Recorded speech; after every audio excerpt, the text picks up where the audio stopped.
Pour ceux qui me connaîtraient, vous avez peut-être plus l'habitude de me voir parler de qualité logicielle.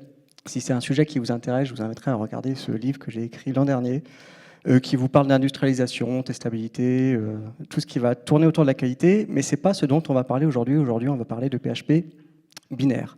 Alors, pour comprendre pourquoi on va parler de ça, il faut que je vous explique ce qu'il y a derrière cette petite photo. Parce qu'il y a du PHP dans vos bornes d'accès en déchetterie. Alors, pour la petite histoire, désolé, je vais commencer par parler de ma vie. Il y a une dizaine d'années, je suis passé dans des ministères de la Défense à l'intérieur pour auditer les bases. Enfin, voilà, j'ai travaillé là-bas. Et on avait un problème, c'est que déployer du code était extrêmement complexe. Pourquoi? Les postes n'avaient pas Internet. Quand on voulait Internet, on branchait une petite clé USB.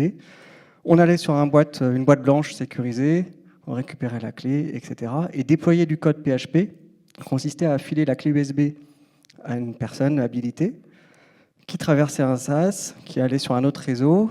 On filait une documentation de 80 pages, ça ne marchait pas. Il revenait, on mettait la clé en boîte blanche, on refaisait une documentation de 80 pages et c'était extrêmement lourd. Donc ça, c'était il y a une dizaine d'années. L'an dernier, j'ai eu à peu près le même type de problème, à savoir, on m'a demandé de faire une application qui tournait dans une borne d'accès en déchetterie, vous savez, le petit truc qui s'ouvre, si vous avez payé votre accès. Et j'ai retrouvé le même contexte, pas Internet. J'étais obligé de me déployer, d'aller me rendre dans l'usine en Belgique, environnement limité, et je me suis aperçu qu'en 10 ans, PHP avait pas mal évolué, ce qui n'était pas possible il y a 10 ans est devenu possible aujourd'hui, et c'est de ça dont on va parler. Alors, j'avais prévu une démo, mais en 20 minutes, ça va être très court, je vous ai fait une vidéo. Donc dans la vidéo, ce qu'on va voir, c'est que je n'ai pas PHP. Je télécharge un petit binaire, alors je vous ai coupé l'étape de téléchargement. Ce petit binaire, c'est PHP Metrics, pour ceux qui connaissent, qui est un projet PHP, et vous allez voir que ça marche. Donc, PHP n'est pas présent sur ma machine. Un petit curl pour télécharger, et je lance un PHP Metrics version. Tada, ça marche. Donc là, j'ai un projet, un PHP sur ma machine qui n'a pas PHP. Bon, ça peut paraître un peu bizarre, donc la question c'est pourquoi on peut s'embêter, on doit s'embêter à faire ça. Première raison, c'est qu'il n'y a pas de réseau. Vous voulez déployer quelque chose dans un environnement qui est contraint, où soit il n'y a pas Internet, soit il y a des proxys, soit Internet est dégradé, et ça arrive quand même assez souvent. Un exemple, vous n'avez pas accès à Docker Hub parce que le réseau est filtré. Donc ça, c'est le premier cas d'usage. Deuxième cas d'usage, vous avez Internet, mais vous n'avez pas le droit d'installer des choses. Vous êtes sur un environnement, par exemple votre poste de travail, vous souhaitez utiliser Castor en PHP, par exemple, et vous n'avez pas les droits root pour installer des choses. Ce qui arrive également très fréquemment. Vous avez les droits root, mais vous n'avez pas ce qu'il faut sur votre machine. Vous n'avez pas PHP, vous n'avez pas la libICU, vous en avez besoin pour l'internationalisation. Donc une fois de plus, là, vous voyez qu'il y a une accumulation de choses qui peut faire qu'installer un projet PHP peut être compliqué. Et si vous avez les dépendances, ben ça se trouve, ce n'est pas les bonnes versions. Vous avez sur votre OS un PHP 7.3 et vous, il faut une version supérieure. Vous allez rentrer dans l'enfer des proxys, enfin de gérer des installations sur des environnements spécifiques. De la même façon, sur vos libs, vous pouvez avoir des libs qui sont trop anciennes. Donc tout ça fait que ça peut être compliqué et même dans un environnement que vous contrôlez, vous pouvez avoir juste envie de pouvoir déployer votre PHP juste en le posant quelque part, comme on le fait en Go. Ce qui est quand même assez génial avec cette possibilité, c'est que si vous faites du cloud, vous pouvez faire popper des environnements, vous installez un OS vierge, vous n'avez rien à faire, vous prenez un petit binaire et PHP tourne, vous avez votre projet sans rien à faire.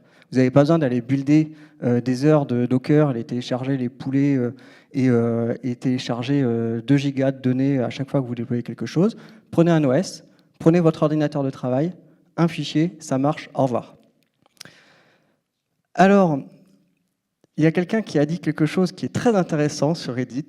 Si vous le connaissez, vous pourrez lui dire que sa phrase était intelligente.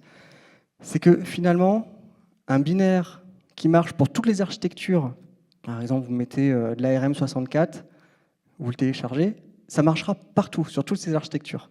C'est beaucoup plus simple que de dire « oui, mais ça marche si tu as Composer et que tu as PHP en telle version avec tel lib, etc. etc. » C'est pas nouveau de vouloir utiliser des binaires en PHP. Dès les années 2010, on a eu des tentatives. Je ne sais pas si certains ont connu Hip Hop dans la salle. Si c'est le cas, levez-la. Ah, il y en a quand même quelques-uns. Mais à cette époque-là, à chaque fois, c'était des compilateurs. On compilait du PHP en C++, en .NET. À ma connaissance, il n'y a jamais eu de tentative d'avoir vraiment du vrai PHP exécuté, ou en tout cas, c'est resté très expérimental. Et là, on va rentrer un petit peu dans la technique pour comprendre comment ça marche. Je vais essayer de ne pas vous noyer, on va aller très vite, on a que 20 minutes de toute façon. Pour comprendre, il faut se poser la question de ce que c'est que PHP. PHP, c'est un ensemble de fonctions qui est disponible, et le reste du monde, votre ordinateur a besoin d'échanger avec ces fonctions. Mais ça, c'est pas forcément facile. Le reste du monde ne peut pas directement taper le code C, les fonctions PHP du Z-Engine. Et donc pour ça, il y a une couche intermédiaire qui est la SAPI. Vous avez sans doute utilisé déjà la fonction PHP SAPI name qui vous retourne CLI, FPM, etc. selon l'environnement que vous utilisez. Et ben ça, cette SAPI, en fait, c'est ce qui fait tampon entre le reste du monde et PHP. Il y en a pas mal, des SAPI différentes. La plus vieille c'est CGI, qui prenait une requête HTTP, qui lançait des processus et qui les renvoyait à la requête HTTP, en gros. Mais il y en a quand même pas mal que vous connaissez, mode PHP, FPM, etc. Et il y en a une qui nous intéresse particulièrement, c'est la SAPI Embed. Celle-ci, elle est top, parce qu'elle permet de prendre du PHP et de permettre à n'importe quel langage qui utilise du C de l'utiliser. Et du coup, quand on dit ça, ça veut dire que des langages comme Go, des langages comme Rust, ou même du C, peut manipuler directement le code source PHP, utiliser des fonctions, et ça ouvre pas mal de portes. Par contre, c'est quand même assez compliqué, on va pas se mentir. Pour l'avoir fait, en tout cas tenté pas mal de fois, on y passe des heures, il faut compiler PHP, il faut télécharger les bonnes dépendances, il faut avoir tout ce qu'il faut sur sa machine, c'est long, on voit les trucs buildés, on comprend rien, une erreur, on nous dit relance make, configure, clean, machin, etc. Donc c'est pas évident. Et c'est là qu'il y a quelque chose qui est apparu qui est assez nouveau, c'est SPC. Alors quand je dis que c'est assez nouveau, ça date de 2020. SPC, c'est un outil qui a été fait par Jerry May, je ne sais pas comment ça se prononce, et si vous le connaissez, vous m'excuserez auprès de lui. SPC, c'est Static PHP CLI, c'est un outil qui vous abstrait de la complexité d'avoir à télécharger la bonne version de PHP, la bonne version des dépendances, et de faire la compilation. Et ça, c'est quand même vachement pratique, c'est-à-dire que là où vous aviez quand même besoin de comprendre ce qui se passait, là maintenant vous avez un petit peu de magie. Il y a une deuxième chose qui est apparue, c'est PHP Micro. PHP Micro, c'est PHP Micro SFX, c'est un petit outil qui vous permet de prendre un binaire PHP, de coller littéralement en dessous du code PHP, le vôtre, et de l'exécuter. Ces deux choses-là, en fait, c'est la base d'à peu près tout ce qu'on voit en PHP moderne. FrankenPHP, quand vous l'utilisez en mode statique, bah c'est Static PHP CLI. Swool, Erd, Native PHP, si on peut faire du PHP embarqué comme ça dans un téléphone aujourd'hui, c'est grâce à Static PHP CLI et PHP Micro SFX. Alors, merci aux contributeurs de ces projets, parce que ça ouvre beaucoup de portes. Et si vous ne les connaissez pas, je vous inviterai à aller creuser, regarder, tester. C'est toujours bien qu'il y ait des gens qui testent les projets, parce que ça aide quand même la communauté à avancer. Alors, comment ça marche? Vous allez voir, on n'a pas besoin de connaître exactement comment fonctionne le Z-Engine pour arriver à un résultat qui est efficace. La première chose qu'on va faire, c'est qu'à partir de notre code source, on va construire un phare. Alors un phare, si vous n'avez jamais utilisé des fichiers phares, c'est assez pratique, c'est une sorte de fichier zip qui contient votre code source. Et il y a plein de trucs rigolos. Par exemple, vous pouvez monter des web phares, c'est-à-dire que vous pouvez télécharger un petit fichier avec une extension phare, faire php mon fichier.phare et vous aurez un serveur HTTP qui tourne. Très limité, parce que c'est le serveur PHP intégré. Mais voilà, du phare, c'est un zip avec du code source. Une fois que vous aurez ce phare qui va être créé, et on va voir après comment le faire, vous allez pouvoir utiliser MicroSFX comme colle, c'est vraiment une glue, qui va combiner PHP et votre phare pour l'exécution. Cette glue, vous pouvez la faire à la main, en compilant, en utilisant MicroSFX, en faisant un cat de votre fichier phare dans le binaire que vous aurez téléchargé et buildé préalablement pour votre architecture. Si vous ne voulez pas vous embêter, il y a SPC qui va le faire pour vous en une commande, qui va faire cette magie de télécharger, de compiler et de créer un binaire. Alors, comment ça se passe concrètement? Le phare, si vous avez déjà fait des phares, ce n'est pas très compliqué, vous n'avez pas besoin de librairie, mais si vous ne l'avez jamais fait et que vous ne voulez pas vous embêter, ça se fait en 2 lignes de code. Vous téléchargez Box, vous lancez sur votre code source et vous allez avoir un fichier tout beau, tout propre, qui aura une extension .phare et que vous pourrez utiliser. Vous pourriez vous arrêter là et vous dire, maintenant je vais distribuer mon .phare. Mais on ne résout pas la problématique qu'il faudra le distribuer quelque part et que peut-être que vous n'avez pas envie d'installer la terre entière et télécharger 2 gigas de données pour pouvoir l'utiliser. J'ai mis un petit QR code avec ce code-là, parce que je sais que vous aurez peut-être envie de le prendre en photo. Donc sur tous les slides suivants, c'est le même QR code, et vous aurez accès à un petit GIST. Et vous pourrez tester juste derrière sur votre machine. Tout ce qu'on va se dire là, je ne vous le montre pas en live, parce que les builds, la compilation prend quand même quelques minutes et on n'aurait jamais le temps. Donc tout le processus là, quand vous le ferez chez vous pour la première fois, si vous avez envie, comptez une dizaine de minutes de temps d'exécution pour que ça se fasse. Ensuite, on va télécharger SPC. SPC, Static PHP CLI, c'est l'outil qui va vous simplifier la vie pour ne pas avoir besoin de compiler vous-même PHP. SPC vient avec un truc qui est génial, c'est la petite commande Doctor. Alors, je ne vous détaille pas tout le processus, on télécharge SPC, surtout Doctor. Doctor, c'est un truc qui va vous dire, oui, tu as ce qu'il faut sur ta machine, ta make, ta GCC, tu as ce que tu veux, enfin voilà. Et si vous êtes à l'aise avec l'idée de laisser un outil installer tout sur votre machine, vous avez une commande autofix qui va télécharger tout ce qu'il faut pour avoir un environnement qui est prêt à compiler du PHP. Et ça, c'est quand même super pratique, même si vous ne voulez pas faire des binaires et que vous avez juste envie de compiler un PHP quelque part, en fait, lancez ça parce que ça vous simplifie vachement la vie. Une fois que vous avez fait ça, vous allez télécharger ce dont vous avez besoin. Là, de quoi j'ai besoin? Je dis, je voudrais le code source de PHP 8.4. Et je vais aussi télécharger toutes ces extensions-là, parce que je considère que j'en ai besoin. Donc là, vous lancez ça une fois sur votre machine, ça télécharge plein de trucs, mais vous ne le faites qu'une seule fois. Si vous voulez, c'est optionnel, vous pouvez utiliser UPX qui vous permettra d'avoir des binaires un petit peu plus optimisés à la fin, mais ça c'est optionnel et c'est selon vos envies. Ça peut provoquer des choses, donc à tester, pas tester, ça c'est vous qui verrez selon l'expérience. Vous avez PHP sur votre machine, maintenant il vous faut la glue. Et cette glue-là, SPC va nous permettre de la construire. Donc là, on va construire le micro SFX et on va demander à SPC de combiner ce micro SFX avec le fichier phare qu'on a préalablement construit. Et c'est tout, on a un fichier binaire qui est prêt à l'emploi. Et là, ça marche. On a juste à l'exécuter et c'est fini. Alors ce fichier binaire marchera sur l'architecture sur laquelle vous l'avez buildé. Vous pouvez construire pour plusieurs architectures, de Windows, du Mac, de l'ARM, x86, ce que vous voulez. Mais ça marche. Et du coup, ce petit fichier, vous pouvez le prendre, le mettre sur votre clé USB, le mettre sur un serveur, le télécharger en curl, le poser sur un serveur vierge, et ça marchera sans aucun problème. C'est quand même pas mal.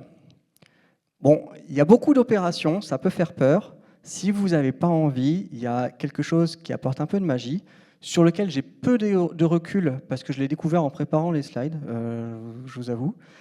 C'est PHP Hacker, PHP Packer, je ne sais pas comment ça se prononce.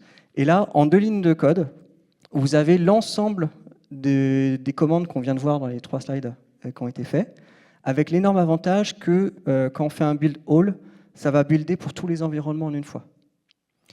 Je vous avoue que j'ai peu de recul parce que moi je travaille sur Linux et je distribue sur du Linux, mais ça m'a généré des points exe que j'ai pu utiliser sur un autre PC en testant, et ça a l'air de marcher plutôt pas mal, mais j'ai pas de recul. Mais ça, je vous invite à tester parce que c'est vraiment 2 lignes de code, ça vaut le coup quand même de creuser. Ce qu'il faut savoir, c'est que c'est un vrai PHP. On n'est pas dans un truc qui est un émulateur de PHP, un transcompilateur, ce que vous voulez. Vous avez un vrai PHP. C'est pas autre chose. Donc vous pouvez l'utiliser sans crainte. C'est le même code source que ce que vous avez quand vous faites un apt install -y PHP ou que vous le compilez vous-même. Par contre, il y a quelques contraintes qu'il faut connaître. Déjà, alors c'est peu utilisé, mais vous ne pouvez pas utiliser FFI, donc les foreign functions. Donc si vous avez besoin d'utiliser du code C dans votre PHP, par exemple vous voulez lancer pour une raison X ou Y le V8 Engine ou accéder à l'extension Git directement depuis PHP, ben vous ne pourrez pas. Dans la vie de tous les jours, on ne le fait pas forcément, donc c'est peut-être pas grave dans votre cas. Il y a une autre contrainte, c'est que la taille du binaire est quand même assez élevée. Il y a moyen de l'optimiser. Sur le site de SPC, si vous téléchargez juste le binaire PHP sans extension, il fait 3 mégas. Moi, sur PHP Metrics, avec toutes mes extensions, et puis je n'ai pas pris le temps d'optimiser particulièrement, j'ai un binaire de 40 mégas. Bon, l'un dans l'autre, 40 mégas, ça reste moins que demander aux gens de télécharger PHP et tout ce qui va avec, libECU, libXML, libTrucmuche. Donc je trouve que c'est quand même pas mal. Il y a des contraintes également dans le temps d'exécution. Si on reprend encore PHP Metrics, si je prends un PHP Metrics, donc avec un PHP qui est sur ma machine, le boot de l'application va prendre à peu près 40 millisecondes. Avec cette méthode, ça va passer à 80 millisecondes. Pourquoi? Il y a 2 principales raisons. La première, c'est le phare. Il faut extraire la donnée, lancer le stub, etc. Donc ça prend du temps. Et l'autre raison, c'est que dans côté C, on utilise Muscle et pas les fonctions qu'on aurait dans la glibc qui nous permettraient d'avoir des choses plus performantes. J'imagine que ça s'optimise. Je ne vais pas creuser, moins qu'à 80 millisecondes, ça me va très bien. Donc, mais en tout cas, si vous êtes à 10 millisecondes près sur de l'application CLI, c'est peut-être pas ce qu'il faut pour vous. Et c'est quand même un peu long à builder, mais c'est pas pire qu'un fichier Docker à builder. Ça reste aussi, selon moi, selon des cas d'usage spécifiques. Il y a un cas d'usage qui est évident, c'est tout ce qui est outillage. Je parlais de Castor tout à l'heure. Castor, c'est l'exemple typique où ça vaut le coup d'avoir un binaire. Le serveur Symfony, les applications artisans, le petit binaire, tous ces trucs-là, en fait, mériteraient d'être des versions précompilées, pré-packagées. Même en web, c'est super adapté. Par contre, sur du web, partez pas vous-même à compiler. Il y a FrankenPHP qui existe. Utilisez-le, vous ne cassez pas la tête, vous aurez qu'à déintégrer. Sinon, vous allez rentrer dans un enfer quand même à pousser des trucs. Donc, ça vaut le coup d'utiliser quand même les couches, les choses plus spécialisées. Mais vraiment, c'est prod ready. La petite borne d'accès qui se levait là, c'est du PHP avec du FrankenPHP. Ça marche bien. C'est de la prod. Et il y a beaucoup de prod qui tournent là-dessus. C'est vraiment le futur de PHP. Ça reste stable et utilisé dans plein d'écosystèmes. Moi, j'ai pu identifier ces outils, FrankenPHP, Soul, etc. Mais je suis sûr qu'il y a beaucoup de projets qui l'utilisent. Et du coup, je le redis, mais je vous inviterai fortement à aller voir Static PHP CLI, aller ouvrir le dépôt GitHub et essayer de contribuer. C'est pas forcément hyper compliqué. Mais il y a une trentaine de contributeurs sur l'ensemble de la vie du projet, qui a 5 ans. C'est pas beaucoup sur quelque chose qui est la base de sans doute tout le futur de PHP, parce que PHP est en train de se construire avec des nouveautés dans la manière de livrer. Donc si vous voulez juste tester, ajouter le support d'une extension, ça se fait bien, ça prend 5 minutes, ou mettre juste un petit fav sur le dépôt, ça fait toujours plaisir aux personnes qui contribuent. Et c'est pas grand-chose, mais au moins ça le fait vivre. Le sponsoring a aussi une solution, bien sûr.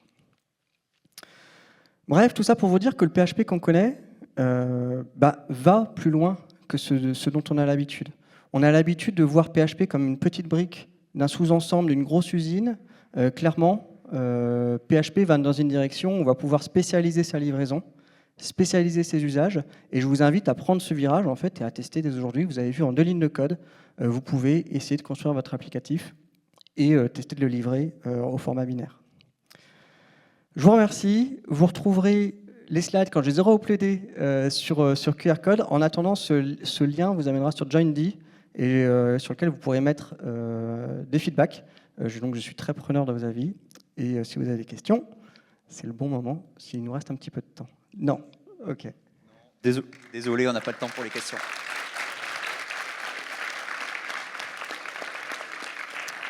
Eh ben je reste là demain, aujourd'hui, si vous voulez discuter avec moi, ce sera avec plaisir.